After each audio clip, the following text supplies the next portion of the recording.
So, that was one hell of a crazy 24 hours. Who knew that Cody Rhodes, the whiter-than-white meat babyface, winning the WWE title for the third time would send social media into a meltdown? But it's great for me because we get to sit here and talk about it. As I said on yesterday's video, please do check it out. I was perfectly fine with it. In fact, now thinking about it over the last day or so, I still think it's the right decision, but that is not what we're going to focus on today. Again, you can go back 24 hours in your own personal internet DeLorean to get my thoughts, but I asked you on my social media, come and tell me what other matches would you have rather seen at WrestleMania 42 in place of Cody Rhodes versus Randy Orton.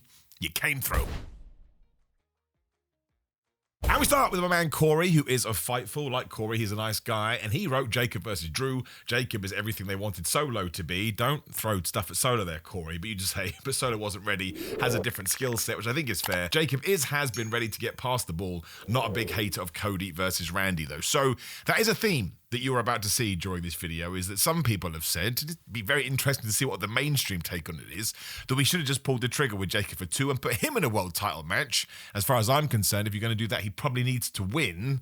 I mean, you can probably get away with it on the Saturday Night's main event, but it would be an interesting one, because then you are walking that tightrope, I believe. Because if you put Jacob Fatu in that position, and you do have this swell of support going, yes, we're going to crown a new star, and then you don't do it, especially if it was Cody to beat him. Well, they're saying that. Corey said it would have been Drew, and I think Drew would have had to have lost the title at Mania anyway, because he's the bad guy, and you want to feel warm and fuzz in your tum-tum. But I do respect that. I respect that there is this swell of support for new talent, such as Jacob Fatu and Oba Femi, Trick Williams, etc., etc. And I'd always be all for that. I've talked about my Royal Rumble idea before. I think you should take somebody from NXT or whatever that you do believe is going to be a future main eventer and just let them win the Royal Rumble so you can see what's going to happen. But if you're not a fan of Jacob Fatu, you're probably not going to like the rest of these entries. Also go to Matthew Raywalt, he of TNA fame and pro wrestling fame and WWE fame, and he's promoting his Rebook podcast, which I've been on before. It's a good podcast. You should check it out. Also, very good commentator for TNA. Doesn't get enough praise.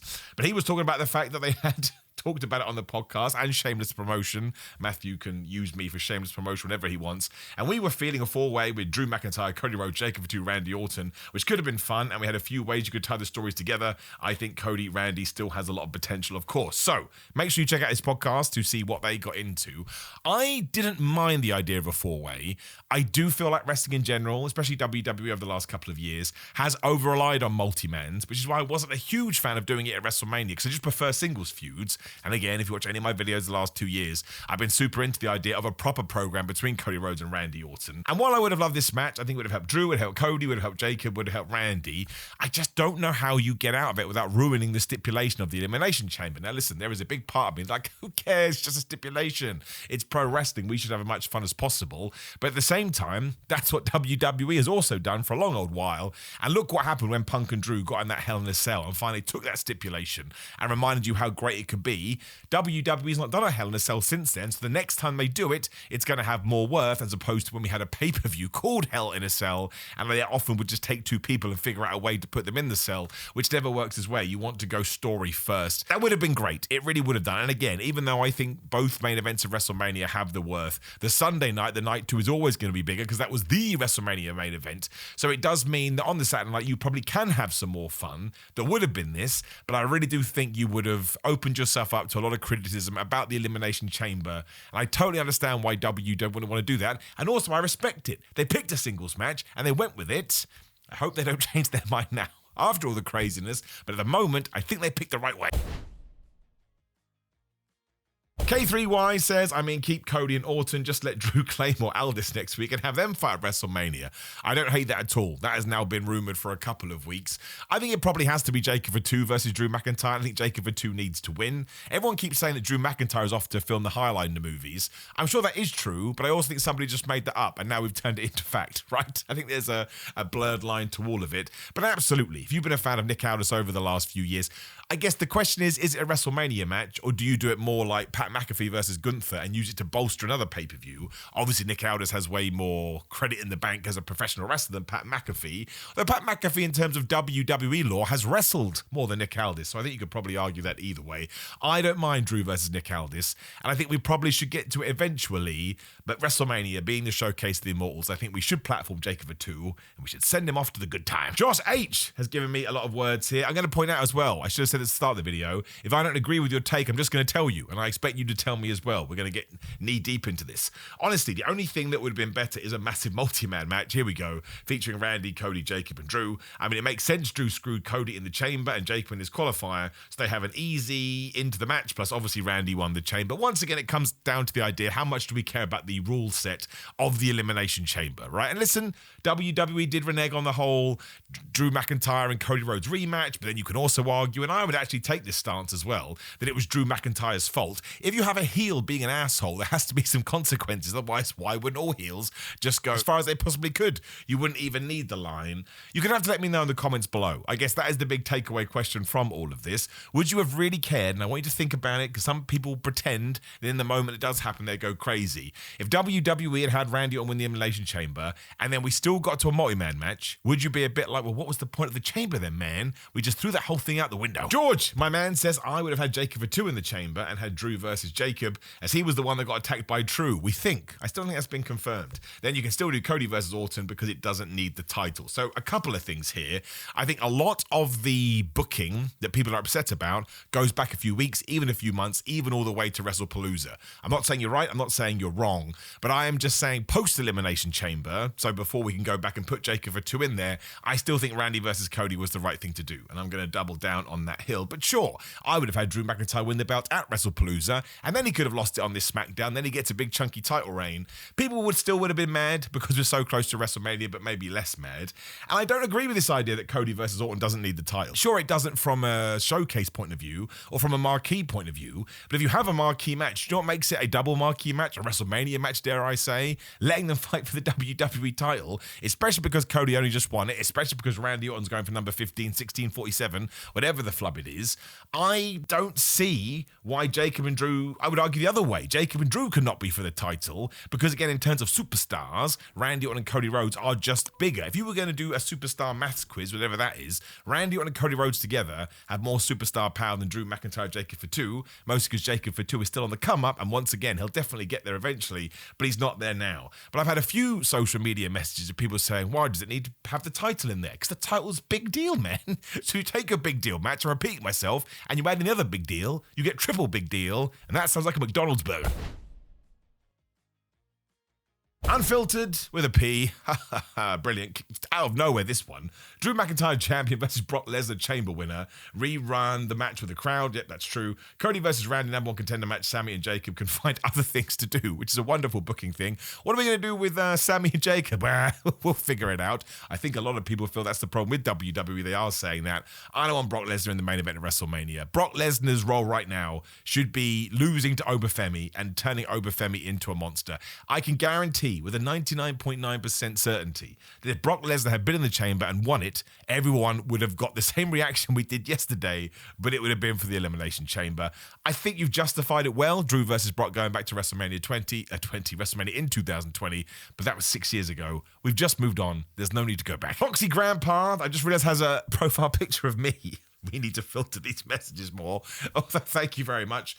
Should have been some type of elimination style match with Sami, Jacob, Cody, Drew, and Randy. So he threw Sami Zayn in there as well, because they have all been talking and interfering with each other for months. You will never get the opportunity to do something cool like this again. Everybody would love something new. But I disagree with that. I think you could do that tomorrow, should you so wish. There's no rules.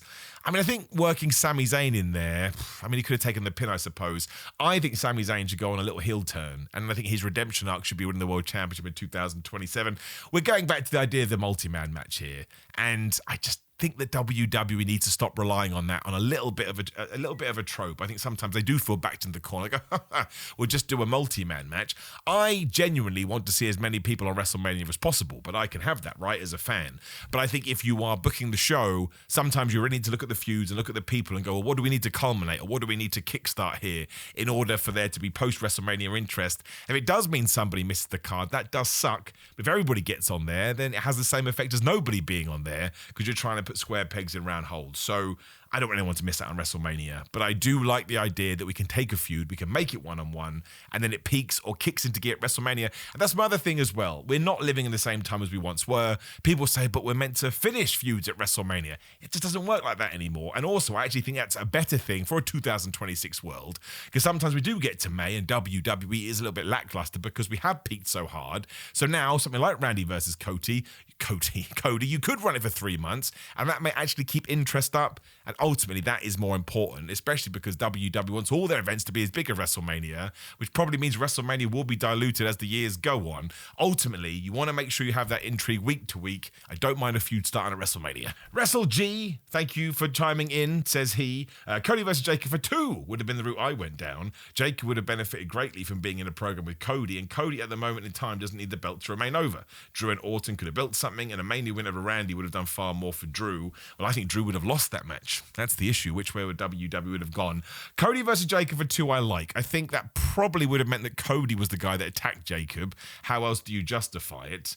Because I guess you don't have Drew in the 6 stages of hell. 6 stages, I've doubled it. The 3 stages of hell, and then Jacob wins the chamber. I don't know how you got there, WrestleG, although I do thank you for weighing in. Once again, this goes back to what we've talked about. If you did Cody versus Jacob Fatu and Jacob Fatu won and becomes the world champion, I'll be the happiest man ever. I think we should take chances on younger talents, because it goes back to what we just said. There's so many pay-per-views, PLEs, and shows. Just try somebody in that position. And if it doesn't work, we all forget about it anyway. People are so mad about Cody versus Randy. In a week, they would have found something else to get mad about, which is why we can take more risks. But at the same time, I still think the match is fine.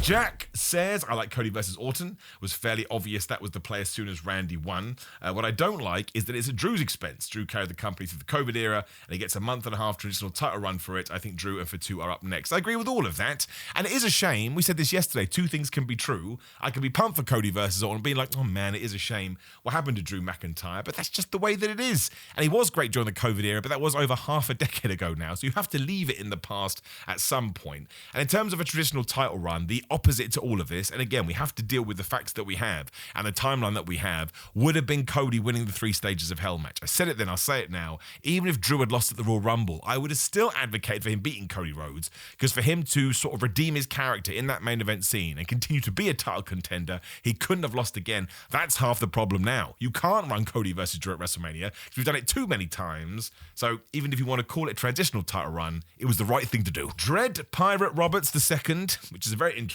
name. I think Trick Williams doesn't need to wait, and it should have been Drew and Trick for the title. Trick didn't have to win at Mania, but it would have solidified him for the rest of the year. Cody and Orton Part 1 could have still happened, and it wouldn't need the title yet. Well, we've addressed that part. Once again, I'll just repeat myself. I hit it for around 4. Absolutely. If WWE decided Trick Williams is over, screw it, we're just going to go all in with this and have Trick Williams either win the title or just have the big match at WrestleMania, fine. We all want new stars. We all understand the importance of new stars. I think all wrestling companies sometimes do wait till long to pull the trigger. So if you want to go early and pull it way too soon, it would be something different. And as I learned in my old age, that's what I really want from wrestling. Just please do something different. Amazing Deadshot says, Oba Femi should have been the one. You and me, bro. You and me. He's a fresh newer star and he's going to have a bright future. He should have forcibly entered the chamber and won it and then gone on to face Drew at Mania, where he would have won. I think having him as the face would be a good look and rocket his career. We're going to move right on to the next entry, my friend Amazing Deadshot, which definitely is your real name. I couldn't agree with you more. I've said it once, I'll say it 1,000 times. Give all the belts to Oba Femi, including the tag belts, including the women's belts, and just get it done. Joe said, my issue is how we are getting there, not the match itself. How does Cody lose 3 stages of hell, the Rumble and Elimination Chamber in a 2-month span, and still jumps the line of those winners? Just doesn't make sense logically. Well, it kind of does. Drew McIntyre screwed him over for 2 months, or however long it's been. And Nick Aldis said to Drew, like, I would have stuck by my end of the bargain, but you refused to listen to me. I think Nick Aldis did brilliant in that role. I really do. I think it was a home run in taking your bad guy and explaining there are consequences, and you can't do this. And I kind of think, I'm not saying you have to agree with this, but this is nothing new for WWE. You can go back in time. Steve Austin was fired by Vince McMahon. Steve Austin was told you are never allowed to fight for the world championship again. And then come WrestleMania time, we would just figure it out, often using Linda McMahon. But that's a different story for a different day. It happened to Hulk Hogan. I ever think it happened to The Rock, but he was kind of side by side with Steve Austin. It happened to John Cena. This is just taking the face of the company and putting them in a world title shot at WrestleMania. You can find way worse examples of bookings when it comes to this. Again, not saying you're right, not saying you're wrong. But it's more sensible this year than it has been in other years. But there's nothing surprising here. Some people are like, I can't believe this has happened. And that is your right.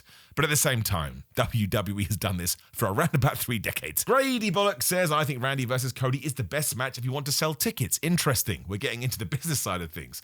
But I think for where we were and what we have right now, it should have been a fatal 4-way between Drew, Cody, Randy, and Fatu. This Cody-Randy feud is obviously a dream feud, but I wish we had built it better. Yes, I understand that because WWE quite clearly made this decision late in the day. However, it is Cody versus Randy. We do have enough time. That's the other thing people are saying. We don't have enough time. We have 5 weeks, 5 shows or something like that. Even 4 shows, but there's more before WrestleMania. If you get the promos right and you get the story right and you allow these people to talk about legacy and everything that happened 10 years ago, it will feel like the most personal thing ever. One of them should also turn heel.